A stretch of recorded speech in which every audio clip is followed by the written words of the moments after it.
الحمد للہ الذی ذی العزت والعلا والصلاة والسلام علی سید الانبیاء شمس الضحی بدر الدجا نور الہدی منبع الجود والعطا اما بعد اعوذ باللہ من الشیطان الرجیم بسم اللہ الرحمن الرحیم قل للمؤمنین یغضوا من ابصارہم صدق اللہ العظیم وصدق رسولہ النبی الکریم ونحن علی ذلک لمن الشاہدین والشاکرین والحمد للہ رب العالمین ان اللہ وملائکتہ یصلون علی النبی یا ایہا الذین آمنوا صلوا علیہ وسلموا تسلیما الصلاۃ والسلام علیک یا سیدی یا رسول اللہ وعلی آلک واصحابک یا سیدی یا حبیب اللہ۔ تمام تعریفیں حمد و ثنا اللہ تبارک و تعالی کے لیے، درود و سلام نبی اکرم نور مجسم شفیع معظم آقا کل ختم رسول دانائے سبل احمد مجتبیٰ جناب حضرت محمد مصطفیٰ صلی اللہ تعالی علیہ وسلم کی ذات والا صفات کے لیے حمد و صلات کے بعد، اسلام فطرت کے عین مطابق دین ہے۔ نبی پاک صلی اللہ تعالی علیہ وسلم نے فرمایا ہے کہ میں اخلاق عالیہ کی تکمیل کرنے کے لیے دنیا میں آیا۔ جتنے اخلاق ہو سکتے تھے، جتنی خوبصورتیاں ہو سکتی تھیں، جتنی اللہ کو محبوب تھیں، وہ ساری میرے نبی کریم نے بیان فرمائی، ساری رسول کریم صلی اللہ تعالی علیہ وسلم نے بیان کر دی ہیں، جتنی خوبصورتیاں ہو سکتی تھیں۔ کچھ لوگ ایسے ہوتے ہیں جو بیچارے بائی نیچر ہی کچھ پریشانیوں کا شکار ہوتے ہیں، اور قرآن مجید نے جو ارشاد فرمایا نا کہ کچھ لوگ نفس کی خواہش کو اپنا خدا بنا لیتے ہیں، تو وہ بلا وجہ بھی بہت ساری باتیں کرتے ہیں جن کا کوئی وجود نہیں ہوتا۔ عورت کو حقوق دلانے کے لیے بہت سارے لوگ بہت ساری غلط باتیں کرتے ہیں۔ جو لوگ یہاں سے کسی کو لے جاتے تھے نا دبئی، دھوکہ دے کے اور لے جاتے تھے یورپ میں، عرب ممالک میں دھوکہ دے کے لے جاتے تھے، تو وہ بھی کوئی خواب ہی تو دکھاتے تھے کہ اتنے لاکھ تنخواہ ہوگی، اتنا کچھ ہوگا۔ وہاں جا کے پتہ چلتا تھا کہ جیب سے بھی دینے پڑیں گے کچھ۔ بہت سارے لوگ ایسے ہوتے ہیں، وہ سارے خوبصورتی کے نام پر ہی دھوکہ دیتے ہیں۔ آپ کو پتہ ہے کہ جو آدمی کسی کو لالچ دیتا ہے تو کسی کو لوٹنے کے لیے اسے لالچ دینا بڑا ضروری ہوتا ہے۔ لوگ پہلے لالچ دیتے ہیں پھر لوٹتے ہیں، پہلے مکمل لالچ دیتے ہیں، یہ چیز مل جائے گی، یہ چیز مل جائے گی۔ لوگ مکمل لالچ دیتے ہیں، اس کے بعد پھر لوٹتے ہیں۔ اور اگر لالچ نہ دیں تو کوئی آدمی قابو آئے گا؟ لوگ لوٹتے ہیں لالچ دے کر۔ اچھا، اب وہ جو جس کو لالچ دیا جا رہا ہوتا ہے وہ کہہ رہا ہوتا ہے کہ نہیں نہیں تمہیں نہیں پتا، وہ اس وقت ماننے کو تیار نہیں ہوتا۔ وہ کہتا ہے اتنی خوبصورت باتیں کر رہا ہے، اتنی اچھے پیغام دے رہا ہے، تم میرے دشمن ہو، تم مجھے منع کر رہے ہو۔ ہوش تب آتی ہے کہ جب سب کچھ لٹ جاتا ہے۔ عورت کو ویسے بھی قابو کرنا بڑا آسان ہوتا ہے۔ اعلیٰ حضرت بریلوی رحمۃ اللہ علیہ فرماتے ہیں بیٹیاں نازک شیشیاں ہوتی ہیں، ان کو تو ذرا سی چوٹ لگے تو ٹوٹ جاتی ہیں۔ دیکھیں کتنا بڑا جملہ کہا بریلی کے امام، نازک شیشیاں ہیں۔ ذرا کوئی آدمی گمراہ کرتا ہے، ذرا خراب کرتا ہے۔ اب دیکھیں نا، یہ جو بچیوں کو بچے مس گائیڈ کرتے ہیں، انہیں بڑے بڑے خواب دکھاتے ہیں، وہ بیچاری ماں باپ کو چھوڑ کے، بہن بھائی کو چھوڑ کے اس کے ساتھ شادی کرتی ہے، پھر جو اس کا بعد میں حشر ہوتا ہے، آپ ادلیاں نو سردار پہن تکے تے شرما والیاں نو جھوٹے ڈولیاں دے۔ پھر وہ بیچاری ماں باپ رکھتے نہیں، وہ ظلم کرتا ہے تو کتنی بڑی تکلیف میں وہ بچی آ جاتی۔ نازک شیشی ہوتی ہے نا تو ٹوٹ جاتی. یہی حال اب جدید خواتین اور یہ جو کچھ اینکر پرسن ہیں، یہ اصل میں نا یہ آپ کو سیاست سکھاتے ہیں، لیکن یہ مادر پیدر آزاد لوگ ہیں، بالکل آزاد. یہ تو علماء شور نہ کریں، بات نہ کریں، گفتگو نہ کریں، مشائخ بات نہ کریں، اور یہ جو کچھ سنجیدہ اور دینی طبقہ ہے یہ کوئی شور نہ کرے، یہ تو روڈوں پہ ننگے ہو کے آ جائیں معاذ اللہ. خوفناک نظریہ رکھتے ہیں یہ لوگ. عورت کو کہتے ہیں تیرے حقوق ہم تجھے لے کے دیں گے. مثلاً وہ کون سا حق ہے جو تم نے لے کے دینا ہے؟ میرے نبی کریم صلی اللہ علیہ وسلم اس کو بیٹی بھی بنایا ہے، اس کو بہن بھی بنایا ہے، اس کو ماں بھی بنایا ہے، اسے بیوی کا عالی شان رتبہ بھی عطا فرمایا ہے. اور چونکہ بیٹی کا بھی حق بڑا بیان کیا جاتا ہے، بہن کا بھی، ماں کا بھی، اور بیوی کے معاملے میں لوگ سمجھتے ہیں کہ زیادہ بات نہیں کرنی چاہیے، شاید مسئلہ خراب ہو جائے. حالانکہ نبی پاک صلی اللہ تعالیٰ علیہ وسلم نے بیوی کے بارے میں پتہ کیا فرمایا؟ فرمایا جب تم نکاح کر لیتے ہو تو اپنا ایمان محفوظ کر لیتے ہو. اب میں اس کی شرح نہیں کرتا، اب خود کر لیجئے گا کہ وہ ایک ایسی شخصیت ہوتی ہے کہ جس کی موجودگی میں آپ کا ایمان محفوظ ہے. اب میں نہیں سمجھتا کہ اس سے بڑی بات کوئی اور ہو سکتی ہے، جس کی موجودگی میں آپ کا ایمان. اور بھئی یہ حدیث پاک عرض کر رہا ہوں، نکاح جب کوئی کر لے تو اس نے اپنا ایمان مکمل کر لیا. اس کا معنی یہ ہوا کہ آپ کا ایمان محفوظ ہے اس کی موجودگی میں. تو اس سے زیادہ بھی، یعنی ایمان سب سے قیمتی چیز ہے نا، تو اس کے محفوظ ہونے کی وجہ حضور نے نکاح بیان کر دی. اب میرا خیال ہے بی بی اگر کوئی اس سے بڑا حقوق مانگے گی تو بیوقوفی کرے گی. اتنا بڑا درجہ نبی کریم نے اسے عطا کر دیا، اتنا بڑا مقام دے دیا کہ تو خامد کے ایمان کے محفوظ ہونے کا ذریعہ بن گئی ہے. عورت کو جو حقوق رسول کریم صلی اللہ تعالی علیہ وسلم نے عطا فرمائے، نبی پاک نے جو حقوق دیے، دیکھیں نا، حضرت عبداللہ ابن عمر رضی اللہ تعالیٰ عنہ کی اہلیہ بیمار تھی تو جلدی جلدی سے وہ آئے. تو جب بہت جلدی ہو، سفر بڑا شدید تھا، تو آپ نے جلدی سے نماز ادا کی، جلدی سے چلے. آپ کے خادم کہنے لگے حضور خیریت ہے؟ فرمایا میری بیوی بیمار ہے. تو اس نے عرض کی حضور آپ کی اہلیہ بیمار ہے. تو آپ نے نماز بھی جلدی سے پڑھی، سفر بھی جلدی جلدی کیا. تو فرمانے لگے یہ وہ چیزیں ہیں جو ہمیں مدینے والے رسول نے سکھائی. آپ اس کیفیات کو سمجھیں کہ حضور صلی اللہ علیہ وسلم نے درس دیا. اور پھر ایک اور بہت بڑی بات، یہ فضیلت کسی اور کو نہیں دی. جو عورت کو حضور نے فضیلت دی، یہ فضیلت کسی اور کو نہیں دی. کبھی حضور نے فرمایا کہ تمہارا ابا تمہارے ساتھ بہت سخت رویہ کرے تو تم نے اس کو اس سختی پر داد دینی ہے. فرمایا چلو اگر وہ زیادتی بھی کرے تو تم نے اس کے ساتھ سلوک اچھا ہی کرنا ہے.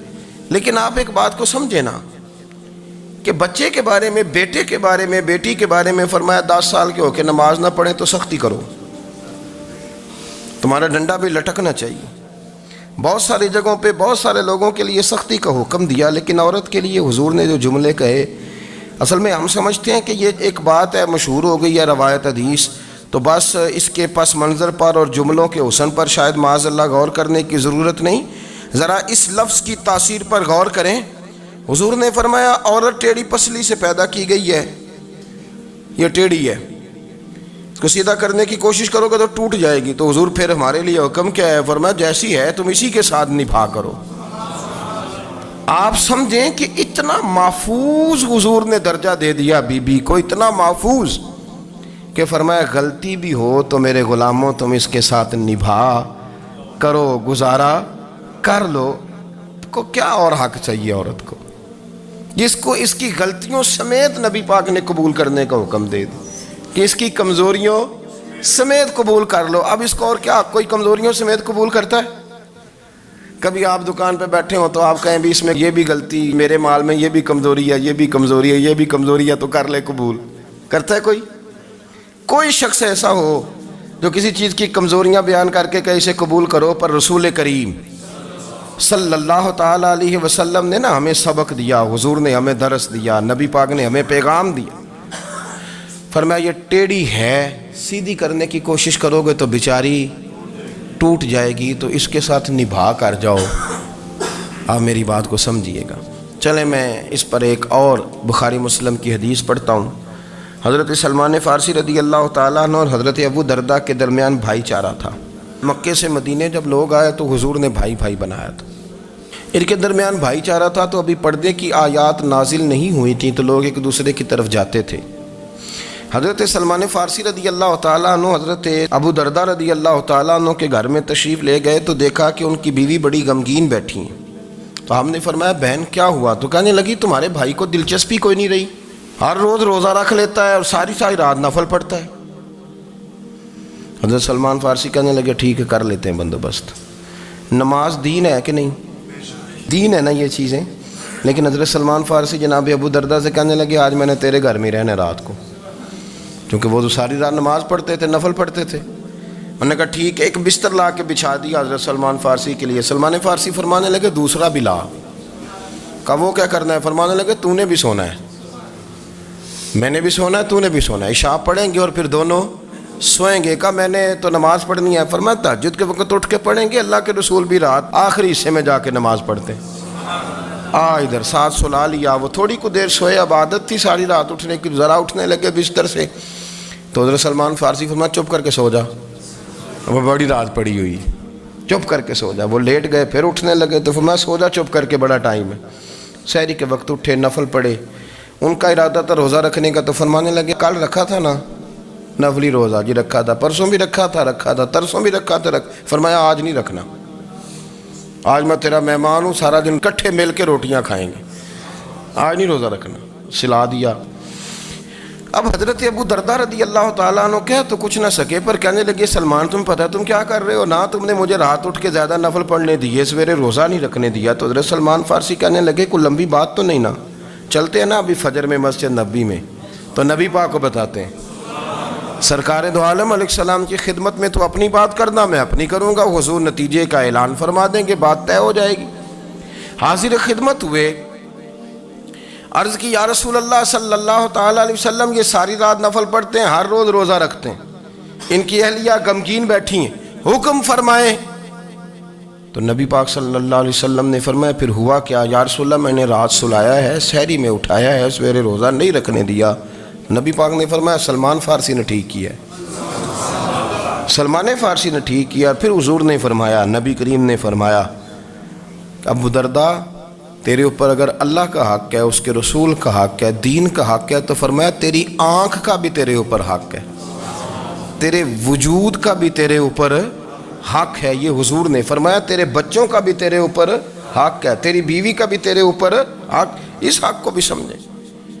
حقوق اللہ بھی ہیں، پر تیری آنکھ کا بھی تیرے اوپر، کیا مانا کہ تیری آنکھ سونا چاہتی ہے تو اسے سلا بھی، تیرے وجود کا بھی تیرے اوپر حق ہے، تو تیرا وجود آرام کرنا چاہتا ہے تو اسے آرام بھی کرا۔ اور پھر وہاں نبی پاک صلی اللہ علیہ وسلم نے فرمایا میں تم سب، سننا یہ لفظ حدیث کے، حضور نے اسی موقع پر فرمایا میں تم سب سے زیادہ اپنے رب کو جانتا ہوں اور میں تم سب سے بڑھ کر اپنے رب سے ڈرتا ہوں۔ حضور فرمانے لگے میں روزہ بھی رکھتا ہوں، افطار بھی کرتا ہوں، یعنی کبھی رکھتا ہوں اور کبھی نہیں رکھتا۔ فرمایا میں نفل بھی پڑھتا ہوں اور اپنی بیویوں کو وقت بھی دیتا ہوں۔ سرکار مسجد میں بھی آتے تھے، نواسوں کے ساتھ کھیلا بھی کرتے تھے، ان کے ساتھ پیار بھی کرتے تھے۔ تو اتنے بڑے حقوق حضور نے بیان فرمائے عورتوں کے کہ تمہاری بیوی کا بھی تمہارے اوپر۔ لو ایک حدیث بخاری کی اور یہاں بیان کر دیتا ہوں۔ ایک شخص نے آ کے عرض کی یا رسول اللہ صلی اللہ تعالیٰ علیہ وسلم جہاد کے لیے تیاری ہو گئی ہے، صفیں بن رہی ہیں، مجاہدین کی تیاری ہے، تو میرا بھی نام لکھ دیا گیا ہے مجاہدوں کی لسٹ میں، لیکن یا رسول اللہ صلی اللہ تعالیٰ علیہ وسلم میری بیوی نے حج کی تیاری کر لی ہے اور میرے دوستوں نے، صحابہ نے میرا نام مجاہدین کی لسٹ میں لکھ دیا، تو میرے لیے کیا حکم ہے؟ یہ بخاری مسلم ہے۔ تو نبی پاک صلی اللہ تعالیٰ علیہ وسلم نے فرمایا جہاد پہ کوئی اور چلا جائے گا تو بیوی کے ساتھ حج کرنے جا، اسے محرم کی ضرورت ہے، وہ تیرے بغیر کیسے جائے گی؟ مجاہدین کو تو اور مجاہد مل جائے گا، پر تو اپنی بیوی کے ساتھ جانا۔ نبی پاک صلی اللہ علیہ وسلم نے مرد کو محافظ بنایا ہے، عورت کو مرد کا قیدی نہیں بنایا، بلکہ عورت کو حفاظت عطا کی اور مرد کو اس کا محافظ بنایا۔ اب بچیاں آزاد ہونا چاہتی ہیں، اور آزادی بھی وہ والی کہ جو بنیادی طور پر آزادی نہیں، فحاشی ہے۔ میں نے بہت پہلے کہا ہے کہ اسلام بیٹیوں کو قیمتی سمجھتا ہے، جس بندے کے پاس 20 تولے سونا ہو وہ چوک میں لے کے نہیں آتا، وہ قیمتی چیز ہے، اس نے چھپا کے رکھی ہوتی ہے۔ تو جو نبی پاک صلی اللہ علیہ وسلم کا کلمہ پڑھنے والے بیویاں، اسلام انہیں قیمتی سمجھتا ہے، کہتا ہے کہ تم قیمتی ہو لہذا گھر کے اندر رہو، تم باہر نہ آؤ۔ لیکن عورتیں ہیں کہ ان کو بلا وجہ لوگ خراب کر دیتے ہیں اور بلا وجہ وہ اس مغالطے کا شکار ہو جاتی ہیں۔ اب آگے بڑھتے ہیں۔ قرآن مجید نے سورہ نور کی آیت نمبر 30 میں کہا کہ کل للمؤمنین یغضوا من ابصارہم، فرمایا کہ اے محبوب علیہ السلام مومن مردوں سے کہہ دو کہ اپنی نظریں جھکا کے رکھیں، اپنی نظریں۔ اور اگلی آیت میں فرمایا وَقُلْ لِلْمُؤْمِنَاتِ يَغْضُضْنَ مِنْ أَبْصَارِهِنَّ، فرمایا کہ اے محبوب مومن عورتوں سے بھی کہہ دو کہ اپنی نظریں جھکا۔ مرد بھی اپنی نظر جھکا کے رکھے گا عورت کی طرف، لیکن یہ ساری پابندی صرف مرد پر نہیں، عورت بھی غیر محرم کا چہرہ نہیں دیکھے گی، اس پر بھی اسی طرح نظر جھکانے کا حکم ہے، جس طرح کہ وہ ہر دکاندار کو بھائی جان کہہ کے گفتگو کرنے کی اس کو بھی اجازت نہیں ہے کہ وہ بھی وہ سمجھے کہ پابندی تو مرد نے کرنی تھی، میں نے تھوڑی کرنی تھی۔ وہ جس کے پاس جائے، جہاں بھی جائے، ڈاکٹر کے پاس جائے، باہر جائے، تو وہ جس طرح مرضی اس کا دل چاہے وہ بات چیت کرے، اس کی عورت کو بھی اجازت اسلام نہیں دیتا۔ بنیادی طور پہ اسلام شرم و حیا کا دین ہے، حیا کی بات کرتا ہے۔ حیا کی جب ہم تعریف کرتے ہیں تو حیا کی تعریف یہ ہے کہ کوئی کبھی چیز دیکھ کے نا تو آپ کی طبیعت میں کراہت محسوس ہو، آپ کوئی غلط جملہ منہ سے نکالتے ہوئے ذرا جھجکیں، آپ کوئی غلط بات کرتے ہوئے تھوڑا بوجھ محسوس کریں۔ ہمارے ہاں تیزی سے فروغ پایا ہے بے حیائی نے، سنگیوں کی محفلیں، یاروں کی محفلیں، اس میں غلیظ گفتگو ہوتی ہے، الا ماشاء اللہ۔ جن دوستوں کو بڑی پاک صاف گفتگو کرنی چاہیے، دوستی کا رشتہ بڑا مقدس رشتہ ہے، جو یہاں ایک دوسرے سے پیار کریں گے جنت میں بھی اکٹھے داخل کیے جائیں گے۔ شرط یہ ہے کہ پیار اللہ رسول کی رضا کے لیے ہو، لیکن اس کے اندر اگر آپ کی گفتگو کچی ہو، کمزور ہو، فحاشی والی ہو، عریانی والی ہو، وہ ہمارے ہاں تو اب اس کو لوگ فیشن سمجھتے ہیں، اس کو مردانگی کی علامت سمجھتے ہیں کہ وہ جی ساری باتیں جی وہاں ہو گئیں، اور جس کا جو جی چاہا اس نے کہا۔ آپ جب حیا کے دائرے میں ہوتے ہیں تو آپ خود بھی سکون محسوس کرتے ہیں۔ دیکھیں نا، آپ کو نیند سکون سے کہاں آتی ہے؟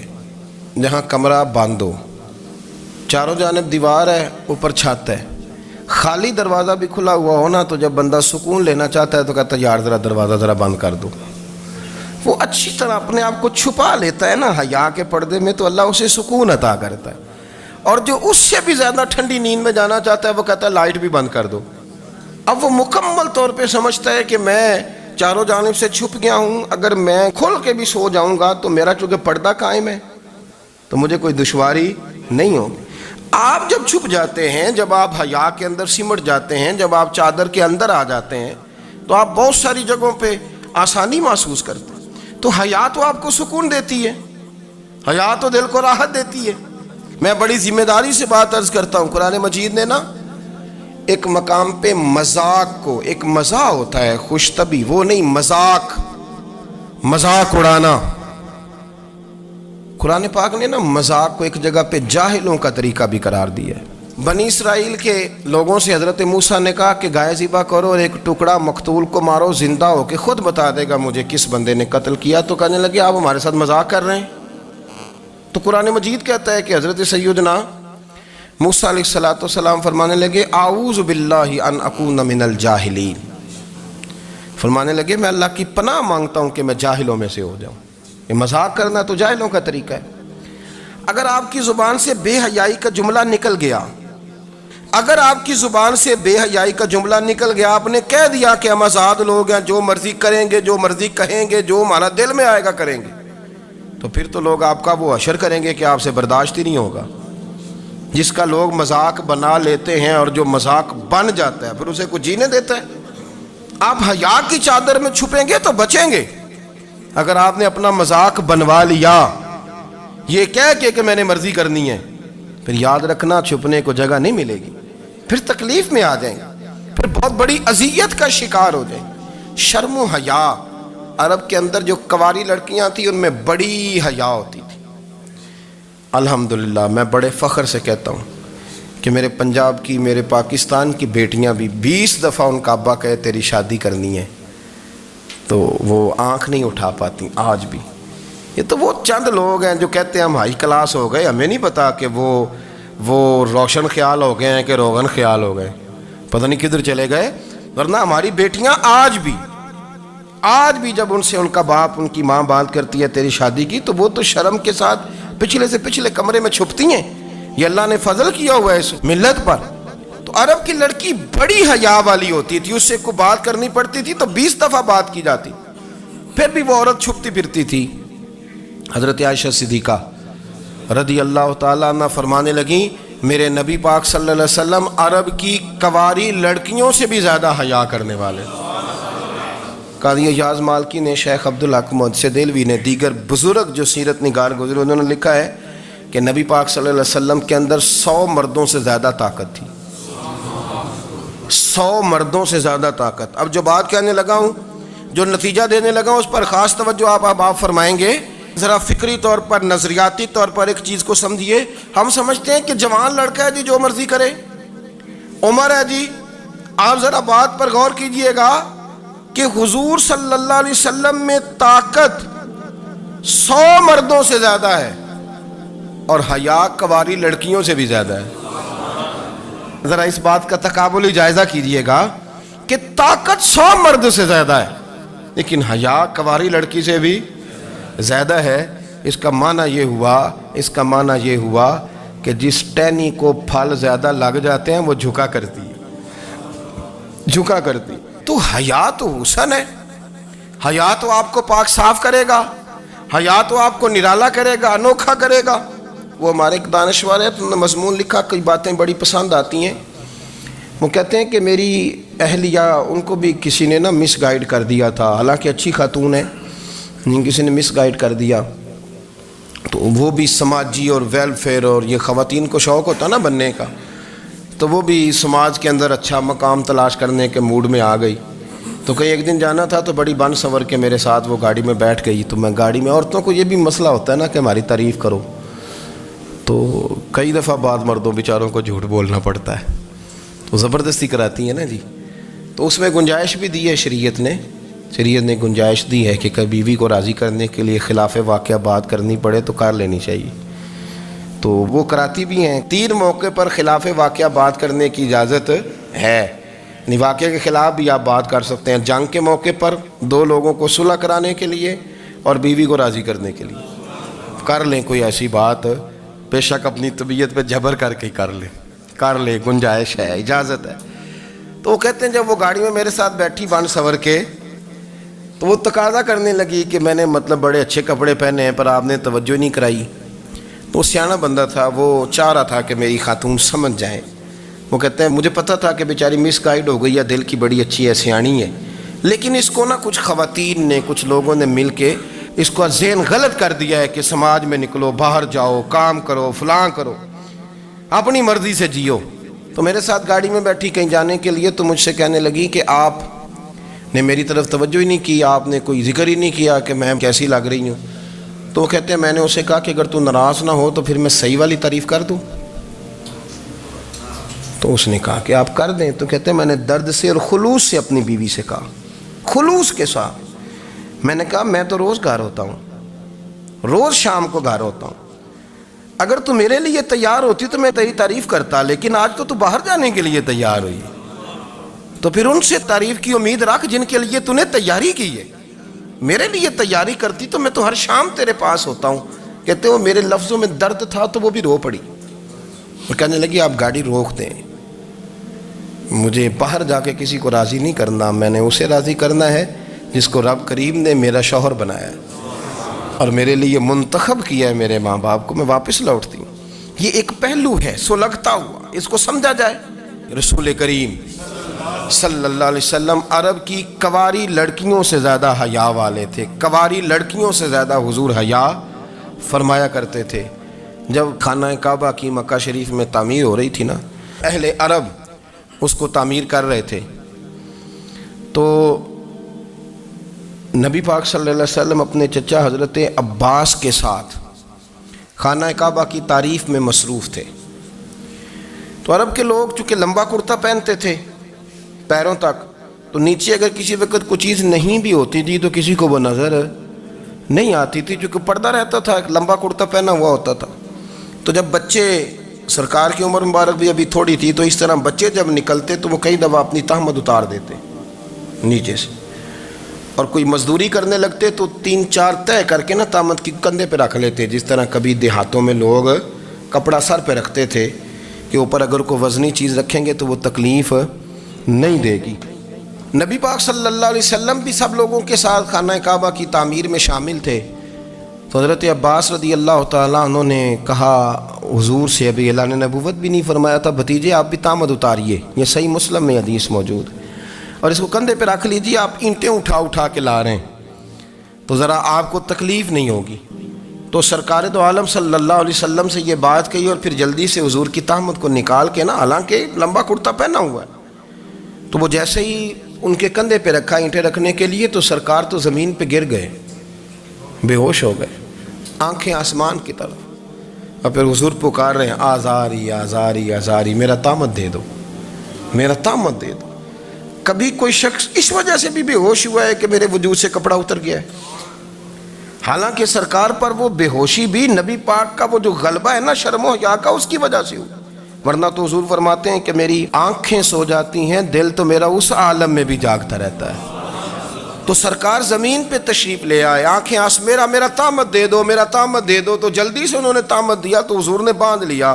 پھر طبیعت مبارک میں تسلی ہوئی، یعنی ہم اس رسول کے غلام ہیں کہ جن کے تو وجود سے کپڑا اتر جائے تو حضور برداشت نہیں کرتے، قبول نہیں فرماتے، تکلیف شروع ہو جاتی۔ لیکن یہاں نوجوان ہیں اور بڑا قد کاٹ ہے اور بڑے بڑے سمجھدار لوگ ہیں، گرمی آتی ہیں تو شارٹ کپڑے پہن کے گھومتے ہیں، ان کو خیال نہیں کہ یہ وہ والا لباس ہے جو باہر تو کیا گھر میں اماں کے سامنے نہیں پہننا چاہیے، بہنوں اور بیٹیوں کے سامنے نہیں پہننا چاہیے۔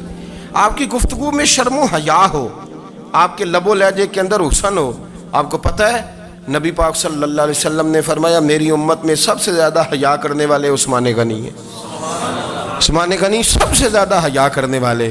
آپ فرمایا کرتے تھے جب سے حضور کا چہرہ دیکھا ہے میں نے کبھی اپنی شرمگاہ بھی نہیں دیکھی، میں نے آنکھوں کا وضو نہیں توڑا، اور جب سے حضور کے دست مبارک میں نے بیعت کے لیے سیدھا ہاتھ بڑھایا تو پھر سیدھا ہاتھ میں نے کبھی گندگی کو نہیں لگایا۔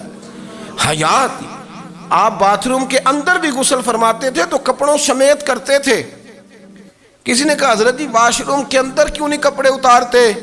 آپ فرمانے لگے باہر بندوں سے حیا کرتا ہوں، اندر جاتا ہوں تو رب سے حیا آنی شروع ہو جاتی، وہ تو دیکھ رہا ہے نا۔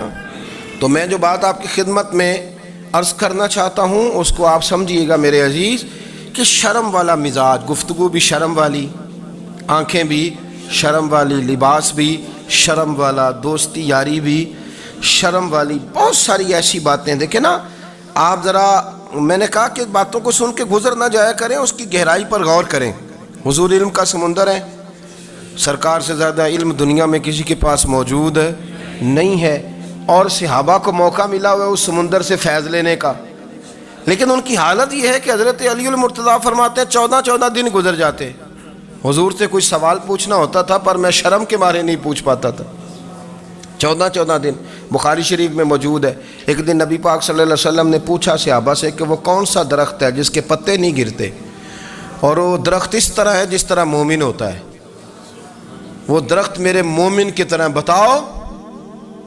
حضرت عبداللہ ابن عمر فرماتے مجھے پتا تھا کہ وہ کھجور کا درخت ہے، لیکن چونکہ ابو بکر صدیق بھی بیٹھے ہیں، عمر فاروق بھی بیٹھے ہیں، مولا علی بھی بیٹھے ہیں، عثمان غنی بھی بیٹھے ہیں، اتنے جید لوگ بیٹھے ہیں، تو مجھے حیا آتی تھی کہ میں کیوں جواب دوں۔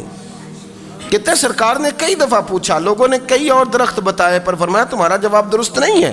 آپ حیا کے اس پہلو پر غور کریں کہ سوال کا جواب آتا ہے، سوال کا جواب، یعنی مجھے سوال کا جواب آتا اور پھر میں دوں نہ، مجھے بدعزمی نہ ہو جائے گی؟ یہ کیسے ممکن ہے کہ میری رات گزر جائے، مجھے پتا بھی تھا اور میں نے بتایا نہیں؟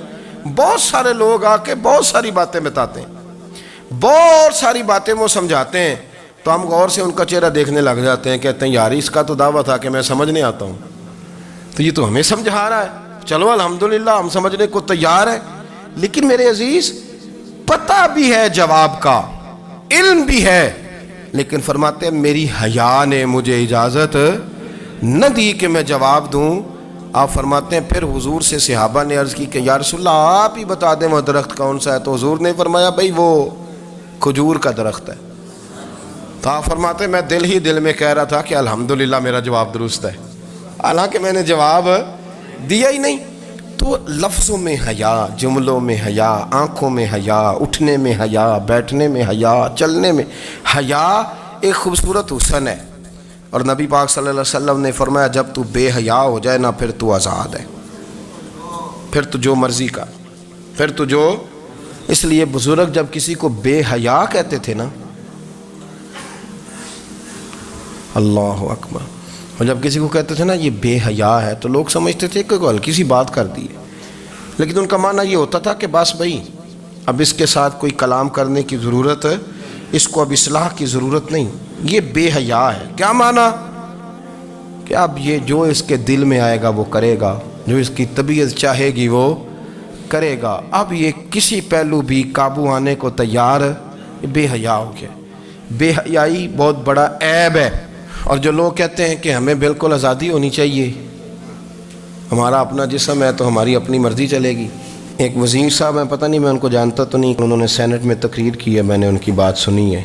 اس نے کہا نہیں نہیں بھائی جسم رب کا ہے تو مرضی بھی تو رب کریم کی چلے گی، اور مرضی بھی یہ مرضی بھی اللہ کی۔ یہ مجھے تھوڑا سا مسئلہ ہے جسم پر، کبھی کبھی مجھے کثرت سفر سے الرجی ہو جاتی ہے۔ میرے ساتھ لوگ نا دل سے پیار کرتے ہیں، شاید ہی کوئی اچھا ڈاکٹر ہو جس تک میرے سنگی مجھے لے کے نہ گئے ہوں، پر جسم اللہ کا ہے نا، مرضی بھی جب چاہے گا صحت دے گا۔